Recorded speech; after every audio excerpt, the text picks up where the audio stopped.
¿Me avisan si pueden ver mi pantalla?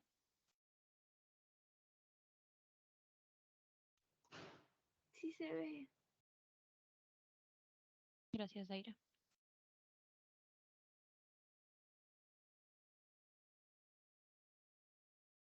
Ya. Entonces, hoy día vamos a ver los que son lo que son cardiopatías. De hecho, es uno de los temas más preguntados, por lo menos en lo que es la parte de tórax, ya sea en diagnóstico, en medicina también les va a venir seguramente, cuando lleven pediatría también lo van a volver a ver. Entonces, sí es un tema bastante preguntable, así que hay que verlo con cuidado y espero que esto pues los pueda ayudar hoy día para su pasito. Entonces, las cardiopatías se van a dividir básicamente en dos grupos, las acianóticas y las cianóticas. Dentro de las cianóticas vamos a tener a lo que es el CIB, el CIA y la persistencia del ductus arterioso. Y después vamos a ver más adelante los que son las cianóticas. Entonces, en el primer lugar de las acianóticas, la más frecuente siempre va a ser el CIB. Me lo han preguntado hace poco en pediatría, ¿cuál es la cardiopatía congénita más frecuente del recién nacido? Y en general de todas las cardiopatías, ya sean acianóticas y cianóticas, siempre es el CIB. ¿Ok? Esto se da porque pues hay una comunicación entre ambos ventrículos y esto me va a generar un shunt que va desde el lado izquierdo hacia el lado derecho. Y por eso es que generalmente a la radiografía, si bien al comienzo de repente puede pasar desapercibida como una radiografía normal, el compromiso de las cavidades, el crecimiento va a ser a predominio izquierdo. Y ya en algunos casos de repente podría crecer el ventrículo derecho, pero sobre todo lo que es la aurícula y el ventrículo izquierdo. También vamos a ver un poco de lo que es hipertensión pulmonar, a veces se puede ver un poco de edema, de repente si es en casos un poquito más avanzados podemos ver lo que es derrame pleural, que acuérdense que los senos cosofrénicos vendrían a estar borrados y en general un poquito más de aumento de la trama vascular.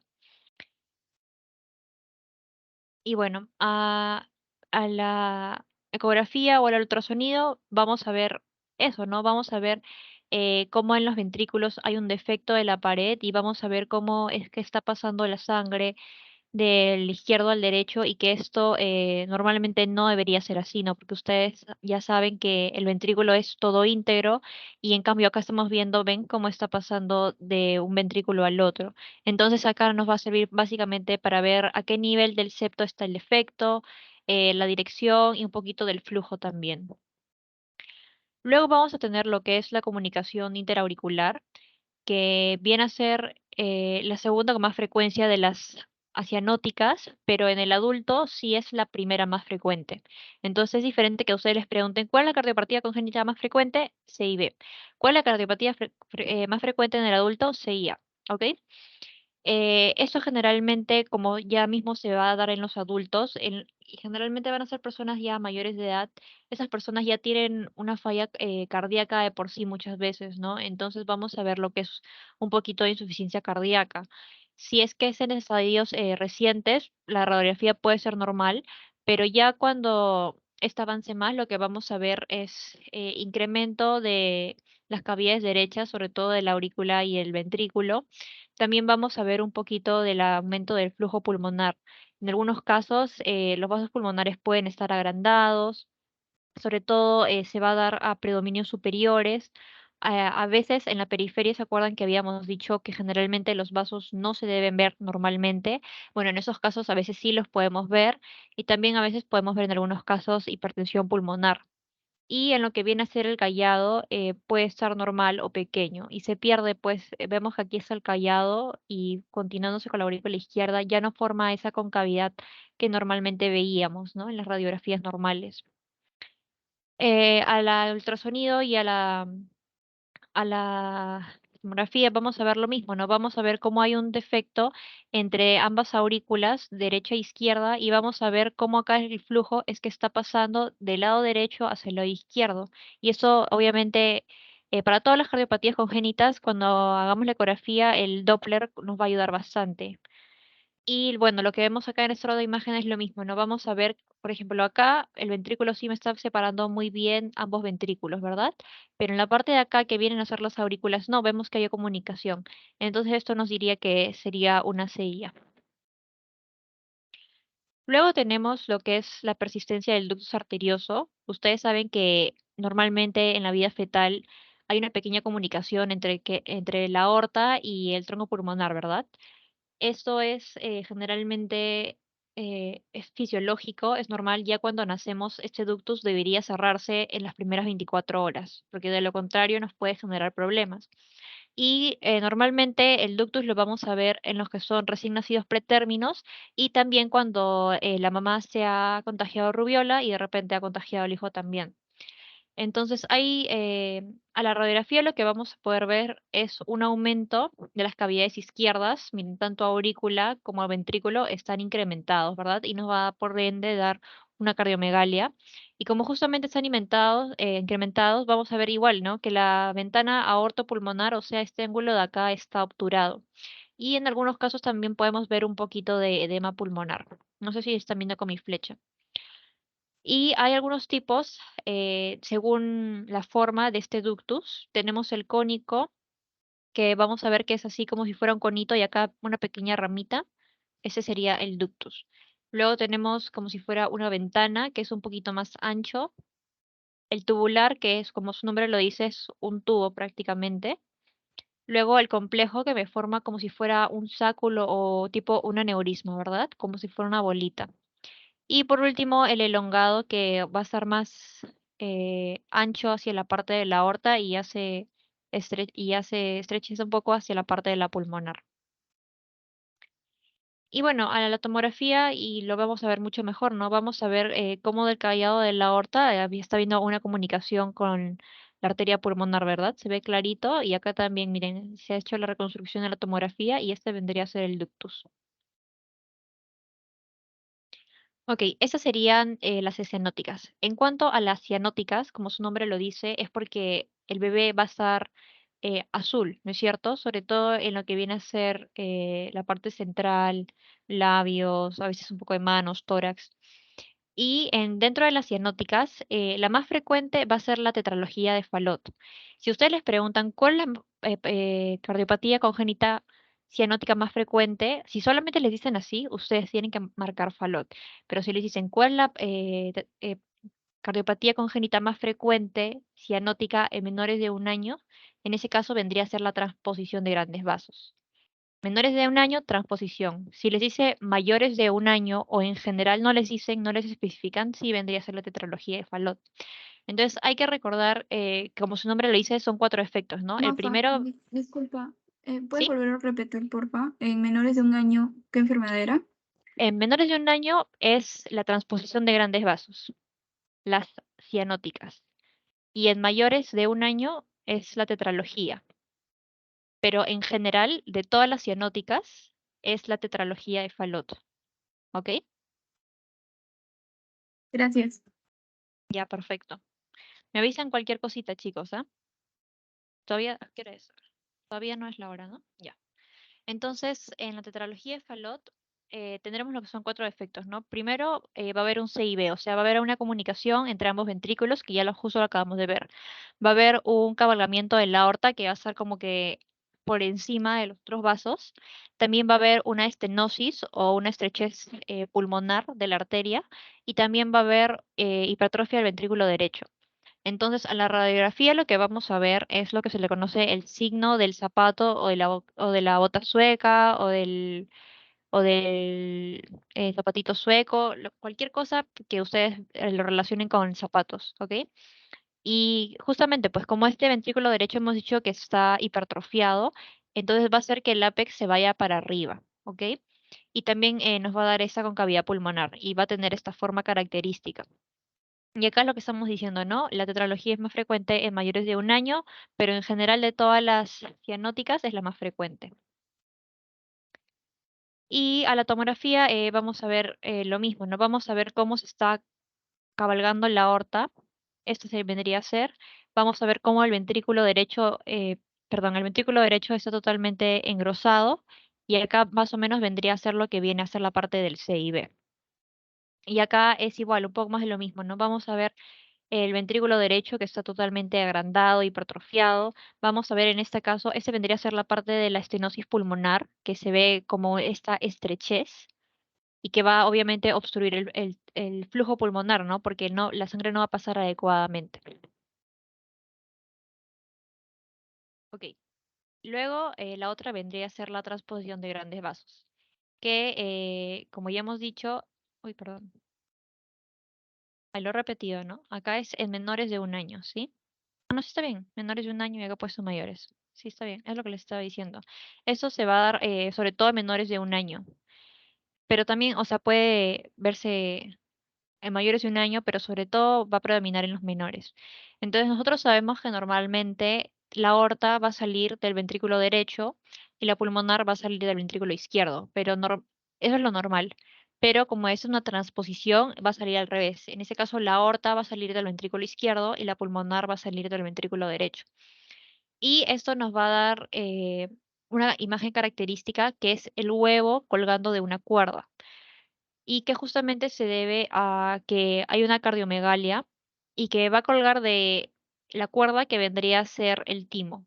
O sea, no se ve tan bien la cuerda, pero ustedes más o menos como que traten de imaginárselo así.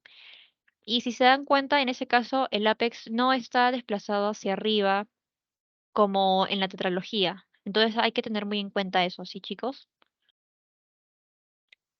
Y acá es lo que les estaba diciendo, ¿no? En este caso está al revés. La aorta no está, está saliendo del lado del ventrículo derecho y la pulmonar del lado izquierdo. Y a la reconstrucción igual se ve mucho más claro, ¿no? Y acuérdense, chicos, que esa es la cardiopatía congénita más frecuente en menores de un año. Ok. Luego vamos a pasar a ver lo que es la anomalía de Epstein, que es una normalidad en lo que viene a ser la válvula tricuspidia, o sea, la válvula tricúspide que está en el lado derecho y acuérdense que la mitral está en el lado izquierdo, ¿no? Entonces, como esta válvula está anormal y está generando un aumento de presión en la aurícula derecha, justamente se va a hipertrofiar y nos va a dar una cardiomegalia. Y acá también se puede, incluso en algunos casos, elevar el ápex. Y la imagen que nos va a dar es una imagen en caja, ¿ok? Esa va a ser más cuadrada. En el caso de los vasos, bueno, la aorta y la pulmonar pueden estar normales o pequeños, pero acá prácticamente ustedes se dan cuenta que casi ni se ven, ¿verdad? Porque es tanto el aumento de la silueta cardíaca que está prácticamente ocupando toda la cavidad torácica. Eso vendría a ser ya una cardiomegalia severa, grado 4, ¿verdad? Si hacemos el índice cardiotorácico. Y lo que vemos a la tomografía o la resonancia, vamos a ver que las válvulas septales y posteriores se pueden desplazar y en algunos casos puede haber lo que es una atrialización del ventrículo derecho. Y justamente pues como esta válvula tricuspidia está normal, en algunos casos también puede devolverse el flujo del ventrículo a la aurícula, ¿no? Y aquí se ve clarito el efecto. Ok, ¿hasta aquí tienen alguna pregunta? Porque esa es la parte más importante, yo creo, de toda la clase y de hecho la que más les van a preguntar. A mí tetralogía de Fallot, me acuerdo que ha venido varias veces en ENAM, ha venido, me lo han preguntado también justo ahora último en un formativo de pediatría, o sea, de hecho que es de las cardiopatías son bastante preguntadas, entonces sí se los tienen que aprender así con sus signos característicos. No sé si tienen hasta ahí alguna pregunta, chicos. Hola, yo tengo una pregunta. Creo que en la diapo de CIB decía algo de Ujú. el shunt. No, no El sé si shunt. podrías explicar eso. No, no recuerdo qué era lo que significaba. Ya, ok. Acuérdense, bueno, en la vida fetal, generalmente en las cavidades cardíacas lo que pasa es que en el lado eh, derecho es donde predominan las fuerzas, porque ahí es donde, a donde llega toda la sangre. Entonces, generalmente el shunt en la vida cardíaca es de derecha a izquierda. Y por eso es que en los bebitos, o sea, en los recién nacidos cuando nacen, generalmente el ventrículo derecho, la aurícula derecha, están más engrosados porque reciben una cantidad de presión muy fuerte. Y cuando uno nace, esto se invierte, porque acuérdense que teníamos algunas conexiones, como por ejemplo el ductus, el foramen oval, el conducto de Arancio, no sé si más o menos se acuerdan de biología. Entonces, como estos se van a cerrar, ya todo eso se invierte, entonces ya no va a ir del lado derecho al lado izquierdo, sino va a ir al revés, va a ir del lado izquierdo hacia el lado derecho.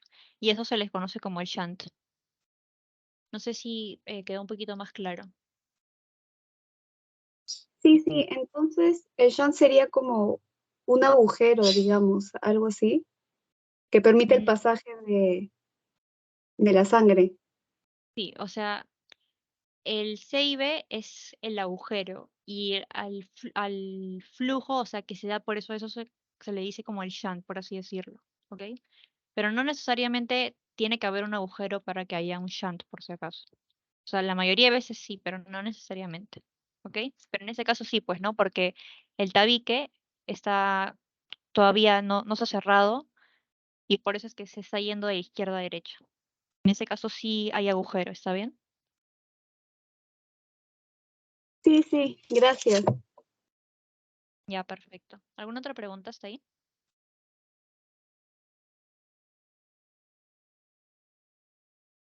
¿No? Ok. Entonces vamos a seguir con malformaciones vasculares. Aquí vamos a ver básicamente de tres, si no me equivoco. La primera que vamos a ver es el arco aórtico derecho. Acuérdense que nosotros, el callado de la aorta normalmente debería estar hacia la izquierda, ¿verdad? Entonces, cuando este arco aórtico se presenta a la derecha, obviamente no va a estar en la izquierda, ¿no? Y lo que nos va a dar es una imagen en espejo, porque la aorta ascendente con la descendente como que se van a estar mirando. Y eso es lo que nos va a dar lo que es una imagen de espejo. Y también vamos a poder ver que en algunos casos la tráquea se va a desviar hacia la izquierda, más o menos hacia la altura del arco. Y bueno, lo que vamos a ver aquí es más o menos lo que vemos la imagen de espejo, ¿verdad? En este caso, aquí vemos el callado de la aorta y vemos que está en este caso hacia el lado derecho. Y si nosotros hiciéramos un corte un poquito más arriba, aquí veríamos incluso la aorta ascendente y esto vendría a ser lo que es la descendente.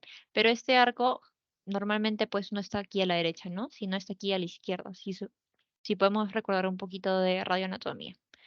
Y ya, eso es bien fácil, no hay mucho más que ver aquí. Luego tenemos lo que es el doble arco aórtico. Como es doble, entonces se va a dar hacia lo largo de todo el mediastino. Entonces, por eso es que en este caso, como vamos a ver en todo el mediastino, vamos a ver que va a envolver a lo que es la tráquea y el esófago. Y acá también lo vamos a ver más claro, ¿verdad? Vamos a ver cómo está formando como si fuera un anillo, que normalmente no debería verse así. Y eso se ve muy bonito con el Power Doppler, ¿verdad? Y nos puede dar el signo de las cuatro arterias, que bueno, acá más o menos se vería parte de dos y tres, y en algunos casos incluso se puede ver mejor de la cuarta. Eso vendría a ser lo que es el arco aórtico. También es sencillo. Luego lo que vamos a ver es la cortación aórtica. La cortación no se vayan a confundir con lo que es disección, porque la disección es cuando en una de las capas como que se mete, ¿verdad? O sea, hay como que doble pared. La cortación no es eso, la cortación es que simplemente hay un estrechamiento de lo que viene a ser el diámetro de la aorta, ¿ok? Y esto también es bastante preguntado, ¿no? ¿Qué cardiopatía congénita está asociada al síndrome de Turner? Coartación de la aorta. Eso también es importante que lo sepan. Y en la radiografía lo que vamos a ver es el signo del 3, que vamos a ver cómo se forma esta imagen del callado y cómo se sigue, o sea, en vez de la aorta descendente seguir así de frente, se va como que eh, más hacia el lado izquierdo, ¿verdad? Porque acá está estrechada, ¿ven? Esa sería más o menos la parte de la estrechez. O sea, en vez de seguir así, se está yendo así. Y eso es por la cortación. Y bueno, a la tomografía se ve mejor, ¿no? Vamos a ver que está saliendo la aorta, va a ser su callado, y en este lado de acá vamos a ver cómo está totalmente estenosado, ¿verdad? También fácil de ver. Y bueno, finalmente, o casi, no, todavía no finalmente. Siguiendo, vamos a ver lo que son las normalidades del pulmón. En primer lugar, vamos a tener lo que es la agénesis pulmonar, que en ese caso va a ser la ausencia de un lado del pulmón. Generalmente es unilateral, ¿no? Porque si no, normalmente no sería compatible con la vida. Entonces lo que vamos a ver es una disminución del parénquima pulmonar. Vamos a ver cómo está totalmente radiopaco y del hilio del mismo lado también. Y entonces como acá justamente está disminuido, el otro lado por compensación se va a hacer un enfisema, ¿verdad? Acuérdense que qué otras patologías nos da, por ejemplo, enfisema. Por ejemplo, la telectasia, ¿no? Nos da también enfisema porque estaba retraído y entonces el otro pulmón por compensación igual se va totalmente a airear y se va a volver más radiolúcido a la radiografía, ¿verdad?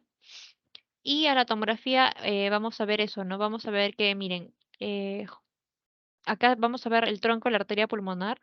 Vamos a ver que acá hacia el lado izquierdo se ve bonito la rama principal y seguramente que ya debas seguir dividiendo. Y acá hacia el lado derecho vamos a ver que está, o sea, casi inexistente, ¿no? Y esto se debe por esta agénesis de la pulmonar, ¿ok? Y vamos a ver pues cómo todo el pulmón está más aireado de lo normalmente por el enfisema.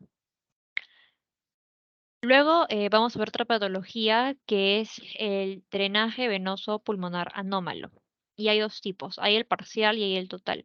El primero es el parcial porque una parte del sistema venoso va a regresar anómalamente y esto nos va a dar característicamente el signo de la cimitarra o el signo de la espada turca. ¿Por qué? Porque se va a ver acá esta radiopacidad que parece como un tubo que está paralela hacia el lado del corazón y que en algunos casos me puede borrar la silueta cardíaca, ¿verdad? Esa es como si fuera la parte de la vaina y más o menos por aquí vendría a ser el mango, que es lo que se ve acá. Y justamente, pues como hay un retorno venoso anómalo, el pulmón del lado donde está la lesión también va a ser hipoplásico o va a ser pequeño, ¿no? Y en algunos casos también me puede jalar el mediastino hacia ese lado, ¿no? O sea, si se dan cuenta, el corazón solamente se ve prácticamente el ventrículo izquierdo de este lado y prácticamente la aurícula ya no la estoy viendo, ¿no? Sino que me lo está jalando para acá. Incluso yo puedo seguir la tráquea y puedo ver también cómo me lo está jalando totalmente. Ese es el parcial. También es bastante preguntado por los signos. En general, todos los signos que ustedes vean, o sea, el signo del huevo, signo de la caja, esas cosas les encanta preguntar por si acaso. Y bueno, ya cuando en sí ya toda la sangre venosa eh, vaya a entrar a la aurícula derecha, en vez de irse hacia los dos lados, eso vendría a ser lo que es el drenaje venoso pulmonar anómalo total.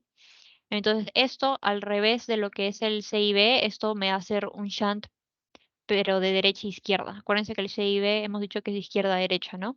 ¿Y por qué? Porque aquí, acuérdense que tenemos lo que viene a ser el foramen oval, que normalmente en la vida fetal también está abierto y cuando ya uno nace, lo normal es que se cierre, ¿no? Pero en este caso no, en este caso el foramen todavía no se ha cerrado y por eso está dejando pasar la sangre de la aurícula derecha a la aurícula izquierda o si no es por eso, también porque hay un defecto del tabique auricular, pero generalmente es por el foramen oval, que es mucho más frecuente.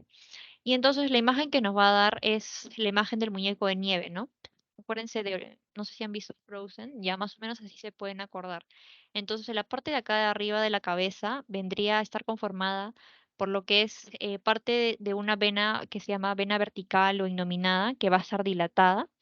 Hacia acá, hacia este lado, vendría a ser lo que es la parte de la brachiocefálica, perdón, de la vena cava superior, y hacia acá, hacia arriba, vendría a ser la vena brachiocefálica que está más dilatada.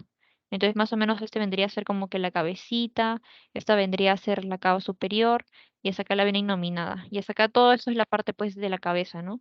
Y ya el cuerpo vendría a ser lo que es la silueta cardíaca, pero sobre todo eh, por la hipertrofia de la aurícula derecha, ¿no? Que en este caso también nos puede dar cierto grado de cardiomegalia. Y eso es lo que nos va a dar el signo del muñeco de nieve, que también bastante preguntado. Ya. Y ya casi para terminar, creo que es la parte un poquito más pesada. De repente no se los van a preguntar tanto, pero sí es importante que también lo conozcan, porque, bueno, por lo menos las estenosis, las insuficiencias sí son, por lo menos en la clínica, en medicina también lo van a ver muy frecuentemente. Entonces, primero vamos a ver lo que es la estenosis mitral, ¿no? Que estenosis es estrechez, ¿no? Un adelgazamiento de lo que es la parte de la válvula mitral. Que acuérdense que la válvula mitral está en el lado izquierdo, ¿no? Comunicando la aurícula izquierda con el ventrículo izquierdo. Entonces, como esta válvula está estenosada, va a hacer que la aurícula izquierda crezca, sobre todo lo que viene a ser la parte de la orejuela, ¿verdad? Y en algunos casos, como esta aurícula está tan crecida, nos va a dar este signo del doble contorno, que no es porque sea una masa ni nada, sino es porque simplemente es la aurícula izquierda que está agrandada y que me está desplazando hacia el otro lado, hacia la aurícula de la aurícula derecha. Y nos va a dar pues una imagen como si fuera un corazón triangular, ¿ok? También vamos a ver que hay un aumento de la trama venosa o de la trama broncovascular, sobre todo lo que viene a ser los tercios superiores, ¿ok? Y eso se va a dar porque hay una hipertensión venosa portal sobre todo. En algunos casos también podemos ver lo que es edema pulmonar, hemorragia alveolar difusa, y ya cuando es en estadios más avanzados, podemos ver incluso que parte de la pulmonar se puede calcificar o se puede osificar, o sea, lo voy a ver como una densidad de calcio, ¿no? De hueso. Y bueno, aquí en estas dos imágenes se ve, ¿no? Se ve clarito cómo está totalmente o sea, cardiomegalia debido a la hipertrofia de la aurícula izquierda que está totalmente crecida. Incluso vamos a ver que, por ejemplo, la aorta también, o sea, está un poquito ensanchada y lo que viene a ser la pulmonar también, ¿no? O sea, está bastante agrandada. Y eso nos va a dar ese incremento, pues, vascular. A la tomografía lo que vamos a ver es lo mismo, ¿no? Vamos a ver cómo la aurícula derecha está totalmente agrandada, hipertrofiada. Generalmente nos va a dar signos de insuficiencia cardíaca. En algunos casos, como es más sencilla la tomografía, podemos ver cómo hay acúmulos de hemosiderina en el pulmón, que a veces puede ser difícil de ver en la radiografía. También vamos a poder ver que esa válvula obviamente está restringida porque está estenosada y en algunos, ya hemos dicho, ¿no? Que en estadios más avanzados puede estar incluso calcificada y nos puede dar la imagen de boca de pez en lo que vendría a ser un eje corto. Y también hay otro signo que se llama el palo de hockey, que es cuando la valva anterior está engrosada y fibrótica en la parte de la diástole, que es cuando el corazón se nutre y nos va a dar como si fuera un palito de hockey, ¿ok? Luego vamos a tener lo que es la insuficiencia o regurgitación mitral. ¿Por qué? Porque la válvula no está funcionando normalmente y el flujo va a regresar, ¿verdad? De la aurícula del ventrículo a la aurícula izquierda. Y bueno, esto en la radiografía en sí va a ser muy parecido a la estenosis mitral. Entonces tengan un poco de cuidado ahí. O sea, ahí lo que más que tienen que guiarse es por la clínica y sobre todo por su examen físico, ¿no?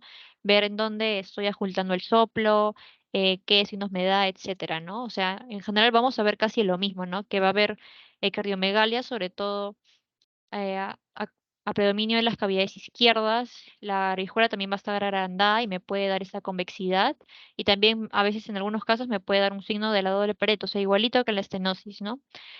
En el caso del esófago, a veces puede estar desplazado hacia el lado de la derecha y en general el bronquio principal puede estar un poquito hacia arriba. Y la carina vamos a ver cómo está más ensanchada, ¿verdad? Creo que ahí se ve un poquito mejor. Miren la carina. Su ángulo está más ancho, ¿verdad? Más obtuso.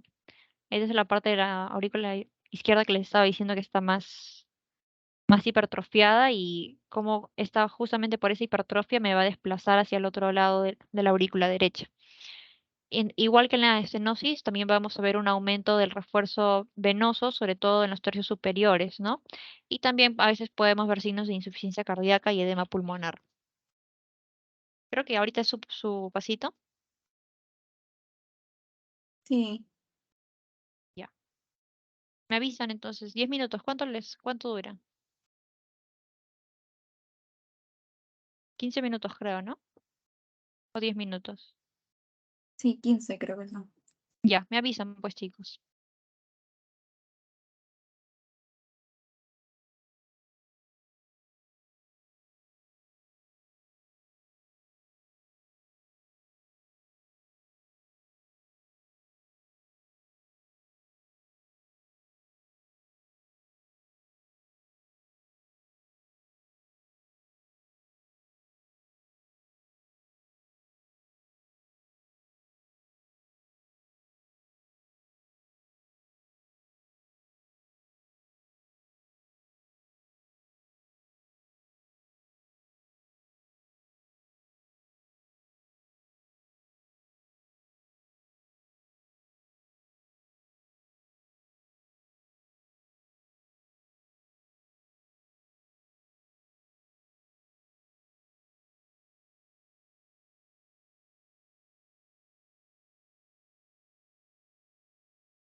Chicos, ¿terminaron o les falta alguno?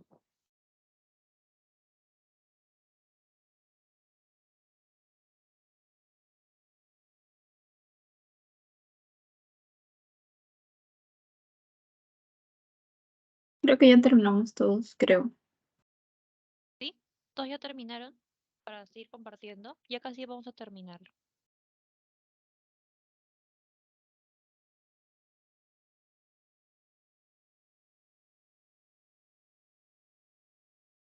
¿Ya? ¿Ven mi pantalla? Sí, sí se ve. Ya, gracias, Alexandra. Entonces, continuando con lo que es la insuficiencia mitral, la mejor forma para valorarlo es el ultrasonido y eso se puede dividir en tres, en leve, moderada y severa. De hecho, hay algunos valores que son como muy precisos y no sé si se les vaya a preguntar esto, pero lo que sí les preguntan, o por lo menos yo me acuerdo que les preguntaban en lo que es medicina, en medicina uno sí preguntaban por el área del orificio de la válvula. En el caso del leve es menor de 0,2, en el caso de la severa es mayor de 0,4 y la moderada obviamente es entre 0,2 y 0,4. Y bueno, hay otros valores, ¿no? Como la cantidad del chorro, la vena contracta, si hay convergencia nula o mínima, cuánto es el volumen regurgitado y la fracción de regurgitación, ¿no? Pero esos son ya valores un poquito más exactos, pero lo que sí lo que deben de acordarse, pues, lo que les digo, el área del orificio. Y aquí es lo que se ve, ¿no? Como del ventrículo a la aurícula está regresando el flujo, ¿no? Acá también, en ambas ecografías. Ok, entonces ya hemos visto lo que es la parte mitral, ahora vamos a ver la parte de la válvula aórtica. Esta igual, cuando se estenosa, cuando se estrecha, a la radiografía es un poquito imprecisa, ¿no? Podemos de repente ver que en algunos casos hay cardiomegalias, cuando ya es más avanzado, de repente pueden verse calcificaciones en la válvula, pueden darme signos de insuficiencia cardíaca, un poquito de congestión venosa de repente, o edema alveolar, o de intersticial pulmonar, pero eso ya es más que nada en fases tardías.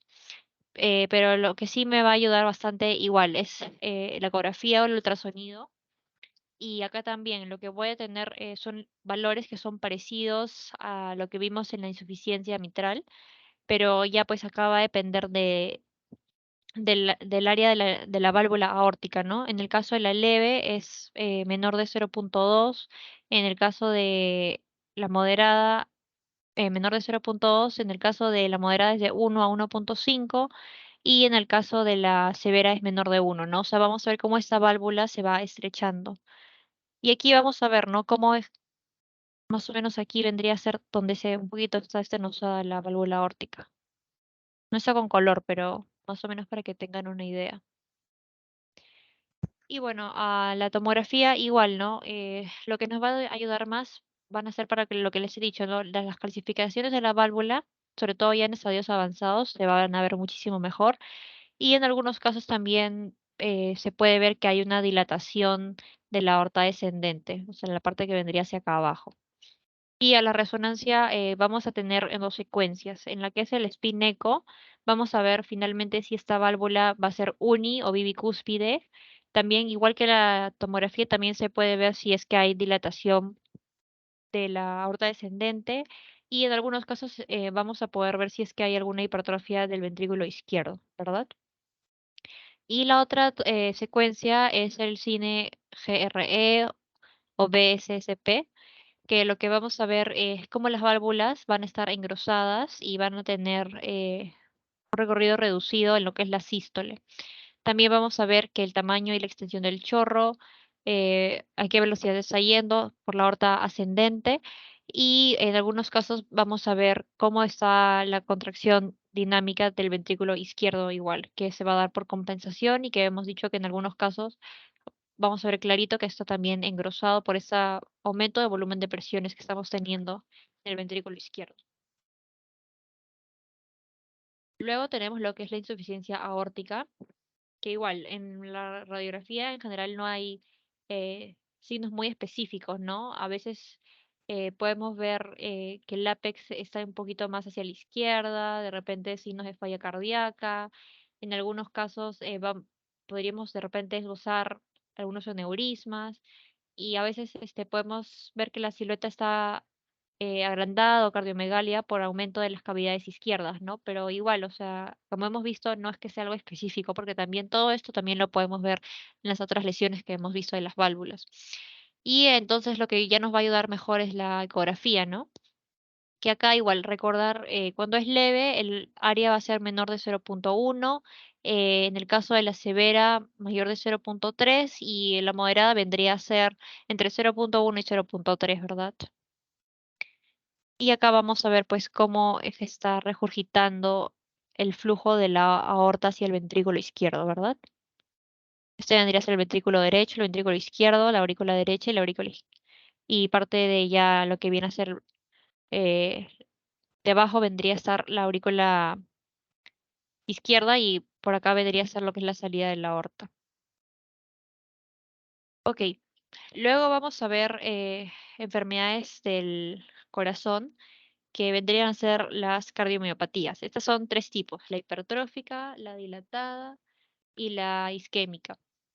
Entonces, en el caso de la hipertrófica, su nombre me lo dice todo, ¿no? O sea, hay un aumento del volumen del corazón. Generalmente, como está hipertrofia, vamos a ver pues que hay una cardiomegalia en radiografía, vamos a ver que también hay congestión venosa pulmonar. En algunos casos, acuérdense que hemos visto, ¿se acuerdan del edema de pulmón el que tenía las alas en mariposa, en alas de murciélago? También podemos ver algunos de esos signos, ¿no? Pero finalmente lo que ya nos va a dar el diagnóstico va a ser la tomografía o la resonancia, porque ahí es donde vamos a ver verdaderamente, o en algunos casos ya el ultrasonido, cómo es que el corazón está totalmente hipertrofiado, está agrandado, sobre todo a predominio izquierdo del ventrículo. En algunos casos, cuando se hace consecuencias dinámicas, vamos a ver que hay un movimiento anterior en sístole de la válvula mitral, que también incluso puede haber insuficiencia. En algunos casos se pueden ver aneurismas, que son estas dilataciones como bolitas de las arterias, y otras alteraciones de la morfología que van a estar involucradas pues con la válvula mitral, ¿no? Entonces vamos a ver cómo el corazón está totalmente engrosado, agrandado, o sea, normalmente esto no debería verse así, ¿no? Ya nosotros más o menos hemos visto que el grosor de la pared pues es mucho menor, ¿no? Digamos más o menos debería ser por aquí, o sea, la mitad prácticamente de lo que está aquí engrosado, a predominio izquierdo. Luego tenemos el otro que es la cardiopatía isquémica, que igual, o sea, a la radiografía es un poco parecido a las otras, cardiomegalia, insuficiencia cardíaca. Finalmente, lo que me va a decir que sea una cardiopatía isquémica son los otros métodos de imagen, ¿verdad? El ultrasonido, la tomografía o la resonancia.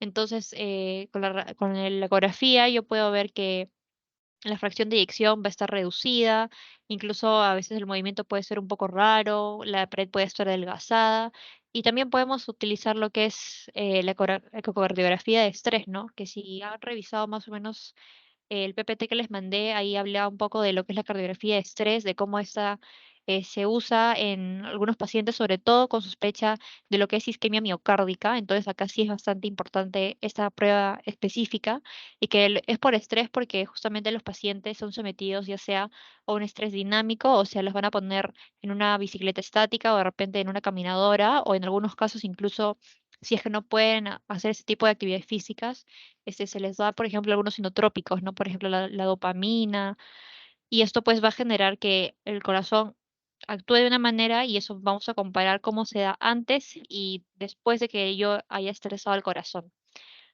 Y bueno, lo que yo voy a ver en la tomografía va a ser que las arterias coronarias incluso pueden estar un poco estenosadas o en algunos casos puede haber disección de las coronarias, que es, como ya les he dicho, que como que se mete una de las paredes a otra y se ve como si fuera doble pared y los efectos de la perfusión, ¿no? Y entonces lo que vamos a ver también en la resonancia va a ser isquemia o en algunos casos ya cuando ha pasado de repente o está en fase de resolución, podemos ver la cicatriz de la isquemia, podemos ver difusión sistólica del ventrículo y otras anormalidades de la pared de acuerdo al circuito de las coronarias que tienen, ¿no? O sea, vamos a ver cómo estas me van a generar un área de isquemia, de necrosis, dependiendo de la zona del corazón en la que estén irrigando. Y acá eso es en la resonancia. ¿Ven? Vamos a ver cómo estamos viendo las paredes isquémicas, hacia la parte de acá. Por acá también se ve. Eso no. ¿Ven la diferencia entre tejido sano y tejido isquémico, verdad? Se está perdiendo la irrigación. Y el otro tipo de cardiopatía es la dilatada, ¿no? Que también, o sea, lo que vamos a ver es que se dilatan las cavidades, sobre todo predominio izquierdo, entonces me puede dar de repente una imagen de cardiomegalia, en algunos casos también puede ver edema pulmonar, aumento de la trama, como vamos a ver aquí. En algunos casos, si es que viéramos líquido, podríamos ver el derrame pleural, que en ese caso no se ve. Y pues a la resonancia igual vamos a ver cómo este ventrículo izquierdo es totalmente agrandado, hipertrofiado, ¿verdad? Y sobre todo se va a dar en la pared media, que es en la parte más importante del tabique. Y ya en fases más avanzadas, incluso cuando ya está en resolución, de repente podemos ver áreas de fibrosis o de cicatrices, sobre todo en lo que viene a ser el miocardio medio o subepicárdico. Y listo, para terminar vamos a ver lo que es la pericarditis, que es la inflamación del pericardio, ¿no? Que es la capa que va a recubrir el corazón. Entonces, en la radiografía, en la, en la postura anterior, voy a ver que hay una cardiomegalia porque el índice cardiotorácico está aumentado. En la lateral, en algunos, perdón, también en la postura anterior me puede dar como si fuera una imagen globular o en forma de matraz y en el lateral me va a dar, me va a dar esa imagen que se le llama del signo de la galleta Oreo, ¿no? Porque es como si fuera acá la tapita, acá el relleno blanco y acá la otra tapita, ¿no? Que me está indicando que acá hay un derrame, una inflamación, mejor dicho. Una inflamación y en algunos casos también yo puedo ver lo que es el edema pulmonar. En la ecografía también puedo ver derrame, engrosamiento, puedo ver signos de taponamiento y en algunos casos las presiones de llenado también van a estar más aumentadas, ¿no? Y finalmente en la tomografía y en la resonancia lo que yo voy a ver es cómo ese pericardio está totalmente engrosado, ¿verdad? Se ve claramente aquí que hay una inflamación de esta capa que va a recubrir el corazón. Generalmente se dice que es mayor de 4 milímetros para yo considerar que está engrosado y también podemos ver otros signos como de repente a veces edema en la parte periférica y parte parietal del pericardio y cuando yo le administro el contraste generalmente este me va a pintar pero de forma tardía, o sea, no, cuando yo le administro el contraste no es lo primero que me va a realzar, sino ya casi al final. Listo, chicos. Entonces, no sé si tiene alguna pregunta.